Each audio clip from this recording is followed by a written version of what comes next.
December 30th, black smoke was seen rising from the southern Yemeni port of Mukalla, following an airstrike by the Saudi-led coalition. Footage from the scene, corroborated with satellite imagery and official reports, confirmed the location and timing of the strike. Saudi state media reported that the airstrike targeted the dock where cargo from 2 ships was being unloaded. According to the coalition, there were no casualties or collateral damage from the strike. Shortly after the attack, Saudi Arabia issued a stark warning to the United Arab Emirates, declaring that its national security is a red line. Riyadh backed a call for UAE forces to withdraw from Yemen within 24 hours, marking the strongest language yet from Saudi Arabia toward its regional ally. Where unfortunately, it has been definitively confirmed that the United Arab Emirates has pressured and directed the Transitional Council to undermine the authority of the state and rebel against it through military escalation, attacks on armed forces positions, repeated assaults on the tribes of Hadramaut and innocent civilians, and the closure of Sayoun Airport to commercial flights, and the resulting grave violations against Yemenis.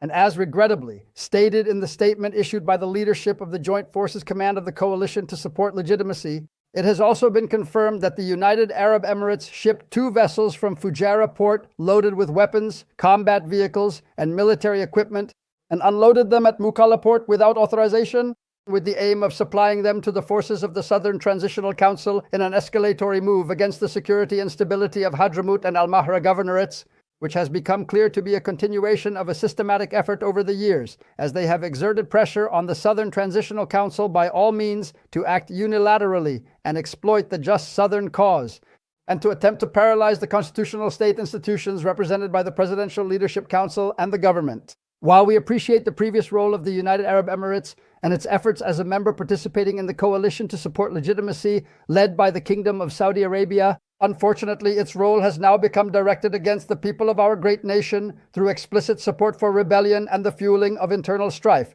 which threatens our security, stability, the cohesion of our institutions, our unity, and causes harm to our dear people. Accordingly, we have taken a number of decisions that will be announced with the aim of protecting civilians, safeguarding the legal status of the state, and correcting the course of partnership within the framework of the coalition to support legitimacy. May God protect our country and our people from all harm and evil. Peace, mercy, and blessings of God be upon you. The United Arab Emirates responded by expressing disappointment over Saudi Arabia's statement and said it was surprised by the airstrike on Mukalla. This marks a rare public display of tension between 2 long-standing partners in the Saudi-led coalition in Yemen. Analysts say the latest developments could further complicate efforts to stabilize Yemen, which has been engulfed in a multi-year conflict involving government forces, separatists, and Houthi rebels. Let me be clear. The onus is on the Sudanese armed forces and the rapid support forces to end this horrifying conflict now. Under President Trump's leadership and at his direct instruction, Secretary Rubio and Senior Advisor Boulos have offered a way forward via a humanitarian truce. We urge both belligerents to accept this plan without preconditions immediately. We also call on all parties to honor their humanitarian commitments, including refraining from attacking civilians and allowing full, safe, and unhindered humanitarian access throughout the country. We denounce in the strongest terms the December 13th targeting of UN peace. Supplying arms to any of the parties prolongs the conflict, and if the weapons are provided to parties in Darfur in the absence of committee approval, is in violation of the UN arms embargo. This needs to stop. Since the Secretariat's last briefing on Sudan in October. Finally, we encourage the 1591 Committee to utilize the tools at its disposal, including sanctions, to hold to account those who are committing violations of international humanitarian law or human rights law or atrocities in Darfur. Thank you, President, and I thank the briefers for their remarks.